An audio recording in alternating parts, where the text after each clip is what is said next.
Subscribe कीजिए हमारे YouTube channel नाते रजा को और बेल आइकन को प्रेस कीजिए जिससे आपको हर रोज न्यू वीडियो की नोटिफिकेशन। सब्सक्राइब आपसे पूछता हूँ, गौर फरमाए, हम अल्लाह की रहमत पर तवज्जो किए हुए हैं, हम अल्लाह की गैरत पर तवज्जो नहीं कर रहे। कौमे लूत पर अल्लाह ने जो पत्थरों की बरसात की, जो उस पत्थर सर पे आता, सर पे, और पूरा जिस्म चीरते हुए नीचे से निकल जाता, पत्थर हलाक कर देता। आपसे पूछता हूँ, कौमे लूत पर अज़ाब है। कौमे लूत कौन थे? औलादे पैगंबर थे, नबियों की औलाद थी। भाई किसी के शजरे नसब में आप आज कीड़े निकाल सकते हो, लेकिन बनी इसराइल तो इस ऐसे औलादे पैगंबर है कि उनका शजरे नसब कुरान में बयान कर दिया, या बनी इसराइल, या बनी इसराइल, या बनी इसराइल कहकर। बनी इसराइल का मतलब क्या है? इसराइल हजरत याकूब का लक़ब था, और बनी इसराइल का मतलब औलाद याकूब। ए औलाद याकूब, औलाद याकूब। तो कुरान हमें इबरत की बात बता रहा है। औलाद पैगंबर अगर लड़कों के साथ बदफेली करें, हमने उन पे पत्थर बरसा दिए, तुम कौन हो? औलाद पैगंबर हमारे मना करने पर शनिचर के दिन मछली का शिकार करें, हमने उनके चेहरे सुअर और बंदर की तरह किए, तुम कौन हो? कुछ लोग कहते हैं नहीं नहीं हम पे अजाब नहीं आएगा। हमने कहा किसने कहा? उलमा से हदीस सुनते हो, उसकी मारिफत नहीं रखते और अपनी मर्जी से माना निकालते हो। इस उम्मत पर इज्तिमाई अजाब नहीं आएगा, लेकिन इनफिरादी अजाब आकर रहेगा।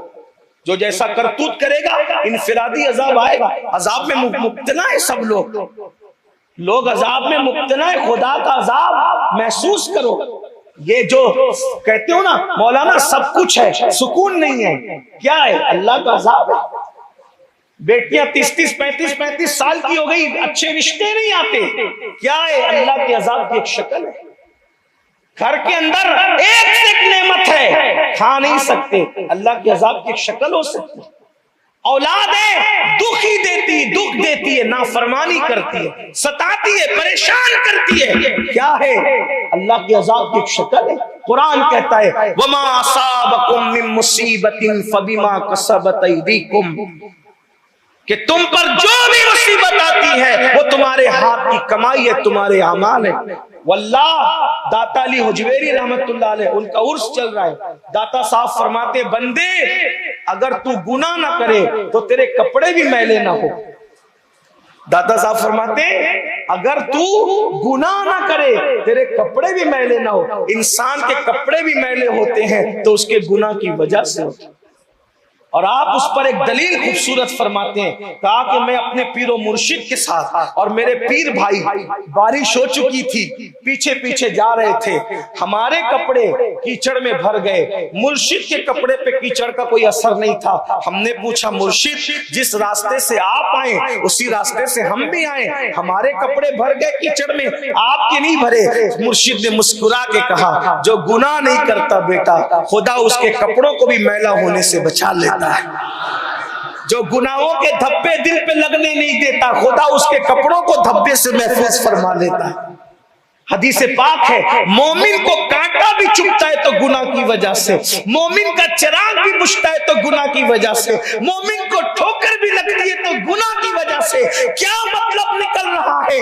अगर मोमिन गुनाह करना छोड़ दे उसको इंशाअल्लाह कभी कांटा भी नहीं चुभेगा, कभी उसका चिराग भी नहीं बुझेगा। कोई हवा दुनिया में ऐसी पैदा नहीं हुई जो मोमिन का जलाया हुआ चिराग बुझा सके। अगर मोमिन सच्चा मोमिन बन जाए, आप कहेंगे चिराग हवाएं नहीं बुझाती, हमने कहा मौजूद है। मैं क्या बताऊं आपको, क्या आपको नहीं पता? सरकार साबिर कलियर ने अपने एक मुरीद हजरत सैयदी शमसुद्दीन तुर्क पानीपती से कहा था, बेटे जाओ जब तुमसे करामत का ज़ुहूर हो तो समझ लेना कि मेरा इंतकाल हो गया।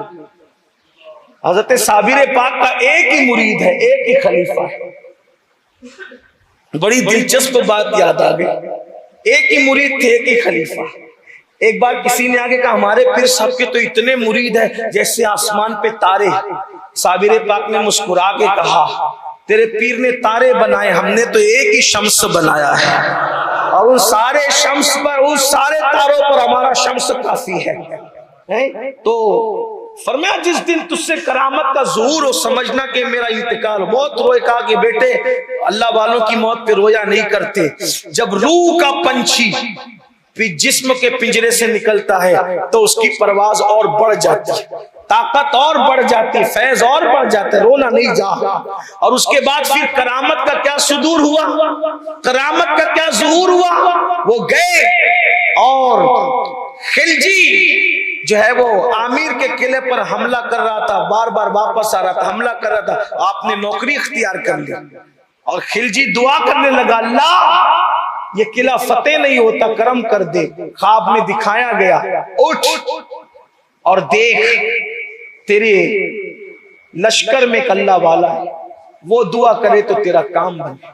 پتا چلا جہاں بازو کی طاقت جواب دے دے وہاں اللہ والوں کی دعاؤں کی طاقتیں کام آتی ہے، جہاں تلواریں ناکام ہو جائے وہ اللہ والوں کی دعاؤں کی قوت کام کرتی ہے۔ خلجی اٹھا، اٹھنے کے بعد کیا دیکھا، بارش آ رہی ہے اور بارش کے بعد طوفان شروع ہو گیا ہے۔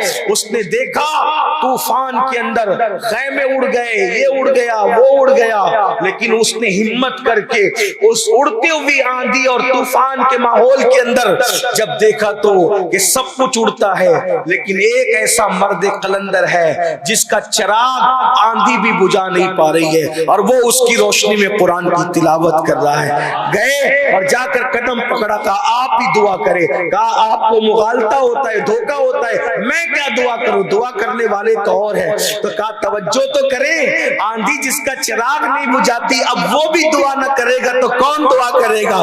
ادھر دعا کی جاؤ، صبح حملہ کرو، صبح حملہ کیا، پھر قلعہ فتح ہوا، ادھر شمس الدین کو بیاد آیا، مرشد کا انتقال ہو گیا۔ جیسے سوچا اب یہاں سے جاؤں وہاں کیسے، ایک ٹھوکر لگی اور گرے اور اس کے بعد جب آنکھ کھلی تو اپنے آپ کو کلیر شریف میں موجود پایا۔ کہنے کا مطلب یہ ہے اگر بندہ اللہ کا وفادار بنے اس کا چراغ بھی کوئی بجھا نہیں سکتا آندھی۔ آپ اندازہ فرمائیے یہ مومن ہے، اپنے منصب کو پہچانو، اپنے مقام کو پہچانو۔ یہی یوٹیوب، یہی فیس بک، یہی زنا کے مناظر، یہی گندی فلمیں، یہی گالی، یہی گلوچ، یہی حرام کام، یہی غیبت، یہی چگلی، یہی انتشار، یہی اختلاف، سب اسی میں پڑے رہو گے۔ اپنا مقصد کب پہچانو، کب پہچانو گے اپنا مقصد؟ زمین کے اوپر لڑنے لڑانے نہیں آئے، زمین کے اوپر لوگوں کے دلوں کو جیتنے آئے۔ سرکار غریب نواز فرماتے ہیں اللہ تک پہنچنے کا راستہ لوگوں کے دل سے ہو کر کے گزرتا ہے۔ جو لوگوں کا دل خوش کرنا نہیں جانتا وہ اللہ تک کبھی پہنچ نہیں سکتا۔ جو اپنی ماں کا دل خوش نہ کرے وہ اللہ تک پہنچے گا، جو اپنے باپ کو خوش نہ کرے وہ اللہ تک پہنچے گا، جو اپنی بیوی کو ماں بہن کی گالی دے وہ اللہ تک پہنچے گا، جو اپنے بچوں پہ ظلم کرے وہ اللہ تک پہنچے گا۔ اس کا مطلب یہ ہے کسی مفکر نے کہا تھا دین کتابوں میں رہ گیا، دیندار قبروں میں چلے گئے اور اب ہم نمائشیں کرتے پھر رہے، بس اور کیا ہوگا۔ نمائش سے نکلو، اگر واقعی آخرت میں نجات پانا چاہتے ہو تو دین کو پڑھو، بزرگوں کی تعلیمات کو پڑھو۔